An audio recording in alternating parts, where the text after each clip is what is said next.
negaramu itu sudah 5G. Kan itu bacotanmu kan? Bacotanmu ini sebenarnya mengafirmasi ya bahwa karakter kalian itu memang rancak di labuah. Ya, mati kerancaan. Ngerti nggak kalau dalam bahasa Minang? Kamu lihat aja deh video-video saya sebelumnya gitu ya. Kamu mengatakan negara kamu sudah 5G ya? Oke, nih beritanya. Mungkin di rumahmu ada 5G, tapi di rumahmu ada cermin nggak?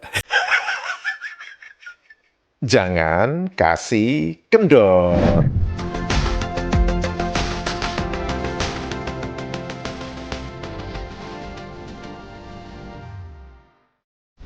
Halo, apa kabar semuanya teman-teman? Semoga kita semua dalam keadaan sehat walafiat. Amin ya robbal alamin. Selamat datang di kanal Bersatu Kita Teguh, kanal yang berbicara pernak-pernik dan informasi tentang negara dan warganet Maledes yang seringkali ajaib tersebut. Semoga informasi ini bermanfaat untuk warganet Indonesia. Teman-teman, sebelum kita berbicara tentang topik utama, saya ingin membacakan sebuah komentar dari warganet Maledes yang menurut saya memang ajaib. Saya udah nggak bisa berkata-kata lagi ya, membaca komentar dari warganet Maledes ini yang sebenarnya dia ini koyak raba dengan semua materi video yang saya unggah ini. Sehingga ya seperti kita ketahui Maledes itu kalau mereka sudah koyak raba, mereka akan lari tajuk, ganti topik, kesesatan logika, ad hominem kah, atau red herring. Pokoknya hal-hal yang bisa mengalihkan dari topik utama pembicaraan kita. Saya ingin menunjukkan komentar seorang warganet Maledes yang menurut saya ini bukan hanya lari tajuk aja, dia sudah tersesat di jalan yang terang dan menunjukkan betapa iri serta dengki hatinya. Jadi dari sini kita bisa melihat ya teman-teman bahwa karakter warganet Maledes ini kalau dia sudah tidak bisa berargumentasi dengan fakta yang kita ajukan, kita bisa melihat teman-teman betapa busuknya hati mereka, betapa dengkinya hati mereka, betapa keponya mereka, dan tanpa malu-malu menunjukkan kebodohannya itu. Saya bacakan komentarnya ya. Sesekali expose lah. Expose itu apa? Bahasa Maledes itu expose itu ya. Oh, kamu udah terbiasa pakai bahasa rojak ya. Equipment itu apa? Nggak bisa ya kamu pakai bahasa Melayu Maledes itu nggak bisa ya. Ini bukan bahasa Melayu, ini bahasa rojak ini. Ortuls, waduh Ortuls. Kau sebagai konten kreator mau juga tahu pakai PC apa, monitor apa, mikrofon apa, dan kamera apa. Kan? Takkanlah 6-7 tahun jadi konten kreator pun masih lagi guna GoPro atau kamera HP. Kalau iPhone oke lagi atau pakai Android aja. Inilah bodohnya ya, warganet Maledes ini. Dia menganggap bahwa yang namanya HP Android itu lebih rendah dibanding iPhone. Emang lo kira iPhone tuh hebat banget? Kamu tahu nggak? Dari segi teknologi AI, iPhone itu jauh tertinggal ketimbang handphone yang berbasis Android. Makanya kalian itu bangsa yang rancak di labuah. Kalau nggak ngerti rancak di labuah, kamu lihat aja lah video saya yang di kanal sebelah saya itu. Kamu kan udah berlangganan dengan kanal itu kan. Ya udah, kamu pasti tahu apa itu artinya rancak di labuah. Nanti buatlah konten tour area rumah, dapur, dan ruang tamu. Dah selalu jadi background. Emang lu siapa nyuruh-nyuruh gua? Des? Hah? Kenapa? Lu meriang lihat rumah gua. Coba spill bilik tidur. Ngapain gua mau nunjukin kamar tidur gua ke lu? Emang lu mau tidur sama gua? Najis gua tidur sama lu, ngerti nggak?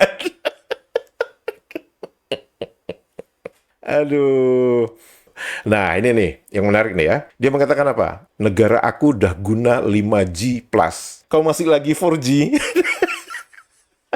Sekarang saya ingin menunjukkan bukti kepada kamu. Kamu ngebacot. Negaramu itu sudah 5G. Kan itu bacotanmu kan? Nah, bacotanmu ini sebenarnya mengafirmasi ya bahwa karakter kalian itu memang rancak di labuah. Ya, mati kerancaan. Ngerti nggak kalau dalam bahasa Minang? Kamu lihat aja deh video-video saya sebelumnya gitu ya. Kalau nggak kamu rancak di labuah, kamu itu mati kerancaan. Kamu mengatakan negara kamu sudah 5G ya? Oke, nih beritanya. Teman-teman mungkin masih ingat ya, dalam 2 video saya sebelumnya ketika saya berbicara tentang seorang pendaki gunung yang hilang di Maledes yang namanya Jaslinda itu. Oh ya, sebagai informasi saja, bahwa Jaslinda itu sudah ditemukan hari Sabtu sore, tanggal 7 Juni. dan dia ditemukan di perkampungan orang asli. Alhamdulillah, di dalam video saya ketika berbicara tentang kehilangan Jaslinda ini, di akhir video kan saya mengatakan, semoga beliau ditemukan. Kalau memang kamu belum dibolehkan check out dari dunia ini, maka kamu pasti akan ditemukan. Ada yang menarik, teman-teman.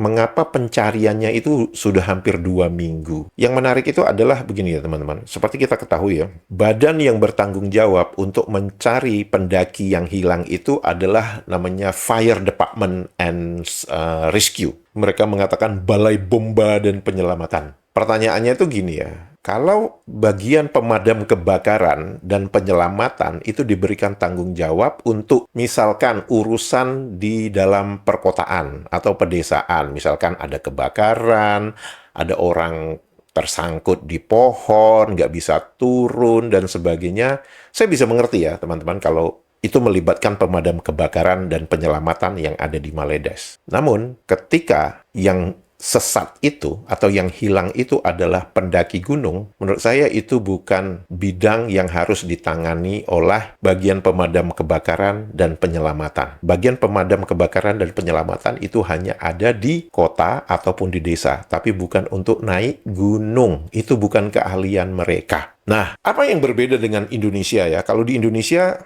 kalau ada pendaki yang hilang seperti itu bukan ditangani oleh pemadam kebakaran dan penyelamatan, itu jauh banget, men. Itu justru ditangani oleh Basarnas. Dan setelah Basarnas nanti akan bekerja sama dengan tentara, dengan polisi, dengan para pendaki gunung, Wanadri, seperti itu ya. Jadi mereka akan dilibatkan dalam pencarian itu. Dan tentu saja orang-orang penduduk di sekitar daerah pegunungan tersebut. Itu adalah sesuatu yang normal dilakukan oleh Basarnas Indonesia. Nah, apa yang terjadi teman-teman? Ketika Jaslinda itu hilang, seminggu pertama operasi penyelamatan itu sama sekali tidak melibatkan orang-orang asli. Sama sekali tidak, teman-teman. Orang asli ini baru dilibatkan seminggu setelah Jaslinda itu hilang. Barulah pemadam kebakaran dan penyelamatan ini meminta tolong kepada orang asli yang ada di kaki gunung tempat hilangnya Jaslinda ini. Mengapa harus menunggu seminggu? Mengapa tidak melibatkan orang asli itu dari hari pertama pencarian Jaslinda itu?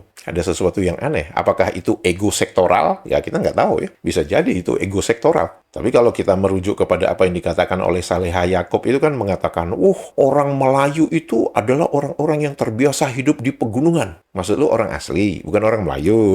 Gitu.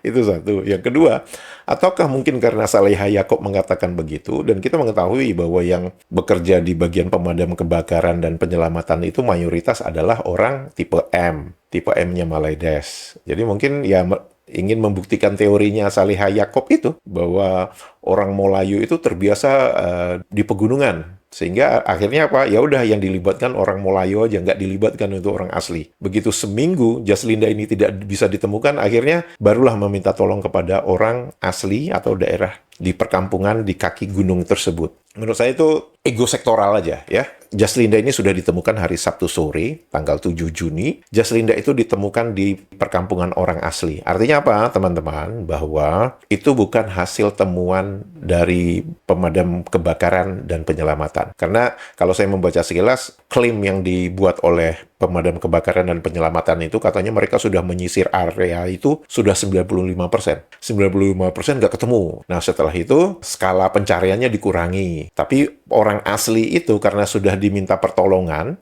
maka orang asli itu tetap mencari. Dan akhirnya ya Jaslinda itu ditemukan di perkampungan orang asli. Jadi bukan karena hasil usaha pemadam kebakaran dan penyelamatannya Maledes yang menemukan Jaslinda ini. Kembali lagi kepada si warganet Maledes yang mengatakan katanya, wah di negara mereka itu sudah 5G gitu. Benarkah demikian? Apa yang menarik teman-teman? Ketika dalam pencarian dan penyelamatan Jaslinda ini terbukalah sesuatu yang selama ini disembunyikan atau mungkin orang berusaha menyembunyikan fakta. Perusahaan telekomunikasi harus berbenah atau menghadapi tindakan. Mereka harus menghentikan janji-janji tentang jaringan 5G kalau mereka sendiri tidak bisa menyediakan konektivitas yang sangat mendasar. Operasi pencarian dan penyelamatan seorang pendaki di Gunung Batu putih di Perak sekali lagi menunjukkan problem yang selama ini rakyat Maledes selalu mengeluh bertahun-tahun, yaitu jaringan telekomunikasi yang jelek serta konektivitas yang tidak bisa diandalkan. Halo Maledes, lu ngatain ya negara lu sudah 5G gini. Ini nih masalah lu nih. Mari kita teruskan membaca artikel berita ini. Menurut laporan FMT, Free Malaysia Today, kesulitan komunikasi itu memperlambat koordinasi antara orang-orang yang melakukan pencarian dan penyelamatan yang terlibat dalam operasi ini. Dalam keadaan darurat, komunikasi itu bukanlah sesuatu barang yang mewah, tapi itu sebuah kebutuhan. Setiap pesan yang tertunda, setiap panggilan yang terputus, dan setiap koneksi data yang gagal itu bisa mempengaruhi waktu reaksi dan menempatkan nyawa seseorang dalam resiko yang besar. Banyak yang mengatakan dan berargumentasi bahwa Gunung Batu Putih itu kan terletak di daerah yang terpencil. Fakta yang sangat tidak nyaman adalah jaringan telekomunikasi yang jelek itu tidak dibatasi oleh hutan, oleh gunung, dan desa-desa yang jauh. Rasa frustasi yang sama juga dialami sehari-hari oleh mereka yang tinggal di Subang Jaya, Shah Alam, dan beberapa bagian dari Lembah Kelang. Jadi di Maledes itu mereka mengatakan Lembah Kelang itu ya Kuala Lumpur, Selangor, dan sebagainya itu mereka mengatakan Lembah Kelang. Jadi itu kayak ya Jabodetabek lah gitu ya. Sangat sulit untuk dimengerti bagaimana penduduk yang tinggal di Maledes, di tempat yang dianggap paling maju, malah mengalami kejadian di mana jaringan teleponnya itu hanya satu bar saja. Ada banyak lokasi di perumahan, di daerah bisnis, bahkan di sepanjang jalan-jalan utama di mana panggilan telepon bisa saja tiba-tiba terputus, kecepatan internet yang merangkak, serta aplikasi di handphone yang sudah tidak bisa digunakan lagi. Ya karena saking lemotnya gitu jaringan internetnya. Keluarga saya dan saya mengalami masalah konektivitas ketika kami pergi ke suatu restoran di Boulevard Indenai Alam, Shah Alam. Atau ketika kami mengunjungi saudara kami di USJ, Subang Jaya. Bagaimana ini bisa terjadi? Ini adalah daerah urban. Dan ini tahun 2026. Dan ini terjadi meskipun setelah bertahun-tahun janji-janji, kampanye, iklan yang tiada henti, dan klaim-klaim yang mengatakan bermiliar ringgit sudah dihabiskan untuk infrastruktur telekomunikasi. Banyak pelanggan bertanya dengan pertanyaan yang sangat sederhana. Apa itu maksudnya pengalaman 5G itu apa sih sebenarnya? Kalau dalam kenyataannya, banyak pengguna itu justru mengalami jaringan komunikasi yang sangat jelek, koneksi yang tidak stabil, dan kualitas pelayanan yang tidak konsisten, meskipun biaya langganan mereka itu sangat mahal. Dan apakah ini masalah baru? Enggak, ini bukan masalah baru, teman-teman. Bertahun-tahun, perusahaan telekomunikasi telah berkali-kali diperingatkan oleh pemerintah dan Komisi Komunikasi dan Multimedia Maledes tentang kualitas pelayanan mereka yang sangat buruk dan jaringan yang sangat lemah. Dituliskan nih, tahun 2023. Peringatan-peringatan itu tidak hanya berhenti di sana. Kemudian pada Maret 2024, kemudian tanggal 13 April 2025. Jadi, bacotan si Maledes ini yang mengatakan negara kami sudah 5G, lu gombal lu, ngebacot lu. Untuk detailnya, teman-teman bisa membaca beritanya itu di FMT, freemalaysiatoday.com. Kemudian cari aja yang namanya Telkos. Udah, teman-teman akan bisa melihat itu, bagaimana jeleknya jaringan komunikasi dan internet yang ada di Maledes itu. Jadi yang 5G kamu tuh yang mana 5G kamu itu, Maledes? Mungkin di rumahmu ada 5G, tapi di rumahmu ada cermin nggak? Topik kedua ini sebenarnya pernyataan dari seorang pemain dari klub Everton di Liga Inggris sana, namanya Dewsbury Hall, yang mengatakan ada klaim yang mengatakan bahwa dia mempunyai pertalian darah dengan Maledes. Dikatakan oleh dia, saya tidak memiliki darah warisan Maledes. Maaf jika mengecewakan mana-mana peminat Maledes. Mengapa ini bisa terjadi, teman-teman? Ini adalah ketika, seperti biasa ya, teman-teman, Maledes ini memang kayak, gimana ya? Kalau keledai itu kan katanya hewan yang paling bodoh. Hewan paling bodoh yang tidak akan jatuh ke lubang yang sama 2 kali. Nah, Maledes ini udah berkali-kali kan? Mungkin kita masih ingat ya, sebelum yang rame-rame yang 7 pemain haram mereka itu kan ada yang namanya Matsdale. Kemudian siapa? Ya, Fleming lah, apalah semua itu nama-nama itu. Tapi ternyata tidak satu pun mereka mempunyai pertalian darah dengan Maledes. Ya, tapi mereka biasa. Maledes itu ngebacot dulu, koar-koar dulu. Wah, kita punya pemain dari Everton, kita punya pemain, dia sebutlah pemain dari mana-mana. Sebentar lagi kita masuk Piala Dunia, gitu kan ya. Jadi mereka itu waham, menghayalnya itu memang tinggi banget gitu. Nah, kejadian yang sama mereka ulangi, teman-teman. Untuk pemain yang ini, siapa namanya nih? Kiernan Dewsbury Hall, yang digadang-gadangkan bahwa, oh dia mempunyai hubungan dengan Maledes gitu. Dan si Dewsbury Hall ini mengatakan, saya tidak mempunyai darah warisan Maledes. Kan ini kesalahan yang nggak tahu harus berapa kali kalian ulang kesalahan yang sama ini. Dan kesalahan kalian yang paling parah dan memalukan itu ya itu kan, yang 7 pemain haram itu. Yang sampai sekarang juga nggak tahu tuh, jadi siapa yang salah itu? Jadi siapa yang salah? Yang memalsukan dokumen itu siapa yang bertanggung jawab gitu? Nggak bisa semua pengurus FAM-mu itu mengundurkan diri itu dianggap selesai semua. Nggak bisa. Harus ada yang bertanggung jawab. Siapa yang memberikan perintah itu kok bisa 7 pemain sekaligus. Dokumennya itu dipalsukan semua. Ayo, Maledes, Pati, kalian berani nggak buka bacot kalian? Saya jadi ingin menyanyi nih ya. Dan terjadi lagi kisah lama yang terulang kembali.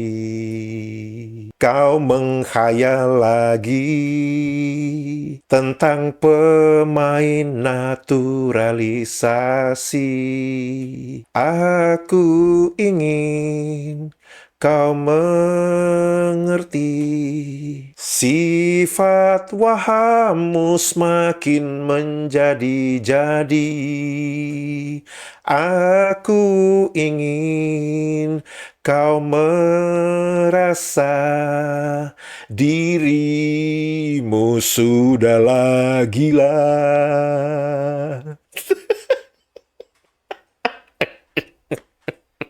Nah, nggak afdol dong kalau kita tidak membaca komentar-komentar yang dituliskan oleh para peminat sepak bola, baik di Maledes itu sendiri maupun di luar dari Maledes itu sendiri. Just because he has the same last name as Penang City Hall doesn't mean he's from Penang. Hanya disebabkan dia mempunyai nama last name-nya itu adalah Hall, kan ada Hall-nya itu bukan berarti dia itu berasal dari Penang. Will be good for Malaysia if they want to qualify for 2030 World Cup from Singapore. What a shame, memalukan sekali gitu ya. Nah, ini ada Mr. Bean. I want to play for Malaysia. My great-grandfather born in that country. Jadi buyutnya Mr. Bean itu lahir di Maledes gitu. Tidak mungkin, tapi tenang saja, masih ada Messi, Mbappe, Dembele, Yamal, dan Ronaldo. Mereka semua keturunan Maledes. Tania. King Clay mulai beraksi, Raja Clay mulai beraksi, nggak henti-hentinya menghibur ASEAN. Tenang, dengan tangan magis individu kuat otomatis akan memiliki darah warisan, cukup kasih foto Karipap. Dia pasti warisan Maledes karena dia turunan Adam. Adam adalah orang Melayu. Semua manusia di bumi itu Melayu. But we can give you birth certificate. Percayalah. Tapi kita bisa memberikan akte kelahiran. Percaya deh. Tapi bisa nggak nenekmu membuat karipap?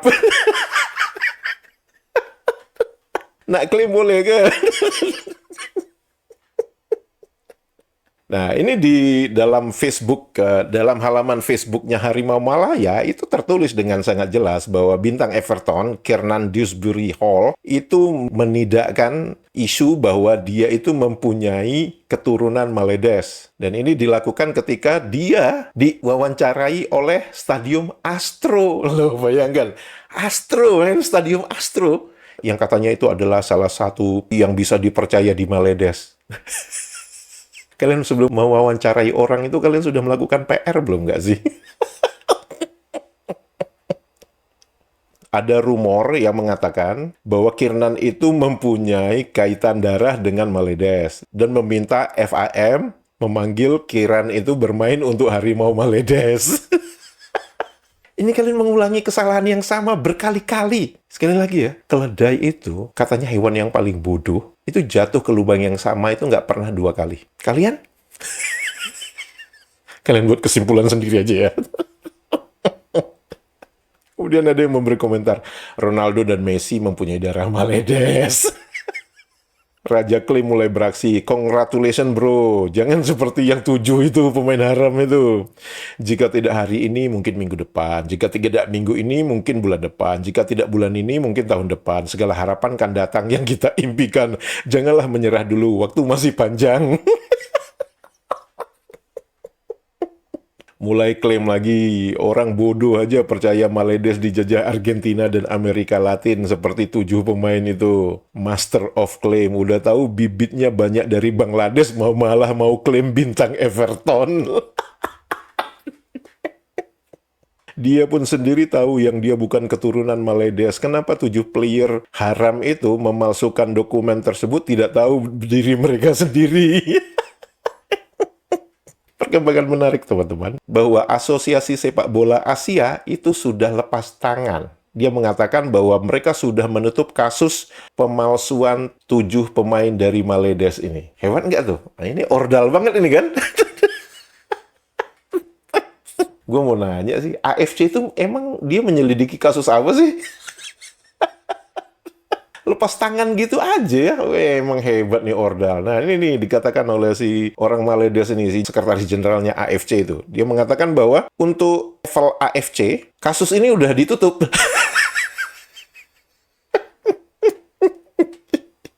Dia mengatakan, oke, kalau untuk yang berkaitan penyelidikan polisi atau FIFA, ya kalian rujuk aja kepada polisi atau FIFA. Jangan tanya kepada AFC. AFC sudah menutup kasus ini. AFC. Jadi status 7 pemain itu boleh bermain untuk Maledes nggak? Boleh bermain untuk klub-klub yang ada di Maledes nggak? Saya mau tanya dong. Kemudian komentar-komentarnya dong, asik ini. Kasus ditutup untuk melindungi jabatanmu di AFC. Hahaha, Maledes boleh, FAM boleh, dan tentu saja si Winsor Paul juga bisa tidur tanpa rasa takut malam ini. Well, wasn't that the whole idea to begin with? Bukankah ini ide awal ketika AFC pura-puranya ingin mengatakan bahwa kami akan membantu FAM? Padahal sebenarnya enggak. Itu hanya untuk membantu menyelamatkan mukanya FAM saja supaya tidak dihukum seperti Timor Leste. Oleh karena itu sekarang si Sekretaris Jenderal AFC ini mengatakan, oh kasus kami di AFC udah selesai. Selesai gimana? Jadi status 7 pemain itu gimana? Boleh bermain untuk di klub Malaysia? Bukankah untuk bermain sepak bola kalian harus mengikuti statuta FIFA juga? Nah, siapa sebenarnya yang bertanggung jawab atas pemalsuan 7 pemain haram kalian itu? Siapa? Sampai sekarang kita kan nggak tahu. AFC kayak kucing dibawakan lidi, FAM juga kayak kucing dibawakan lidi, jadi orang bego gitu. Jadi siapa yang bertanggung jawab atas pemalsuan 7 dokumen itu? Siapa yang bertanggung jawab? Nggak terjawab kan sampai sekarang. Cover up dah, as usual, Malaysian style. Di cover, dilindungilah gitu. Itu cara-caranya Maledes gitu. Nah, ini nih menarik nih pertanyaan yang ini teman-teman. Bagaimana ini dikatakan ditutup kasusnya tanpa ada pertanggungjawaban? Ini adalah pertanyaan yang sangat valid ya. 7 pemain. Kalian palsukan dokumennya, dan sampai sekarang tidak ada yang dinyatakan siapa yang bertanggung jawab atas pemalsuan dokumen 7 pemain ini. Nggak ada yang bertanggung jawab. Accountability-nya nggak ada di sini. Kamu pasti dibayar untuk pernyataan ini. Apa susahnya untuk menunjukkan hasil investigasimu? Sama-sama korupsi. Apakah kau dibayar untuk mengatakan ini? Mengapa aku tidak terkejut? Badut yang memalsukan dokumen-dokumen tersebut masih berkeliaran bebas. Malaysia, apa tindakan kepada FAM? Nah, seperti biasa, tutup aja lah ceritanya itu, bodoh. Teman-teman, jika video ini informatif dan membuat hari-hari Anda menjadi riang gembira, jangan lupa jempolnya dan komentarnya. Untuk itu saya mengucapkan terima kasih. Sehat walafiat selalu. Siapa kita? Indonesia!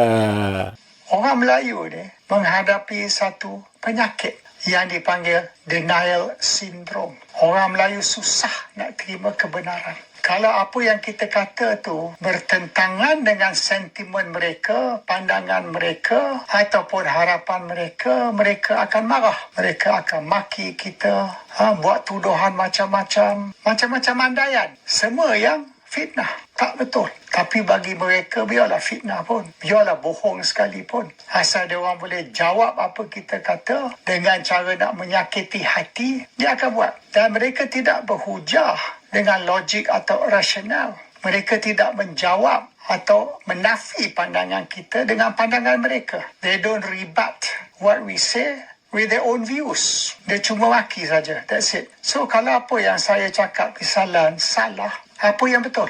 Okey, apa yang saya cakap ni tak betul. So, yang betul yang mana? Dia orang tak boleh nak jawab.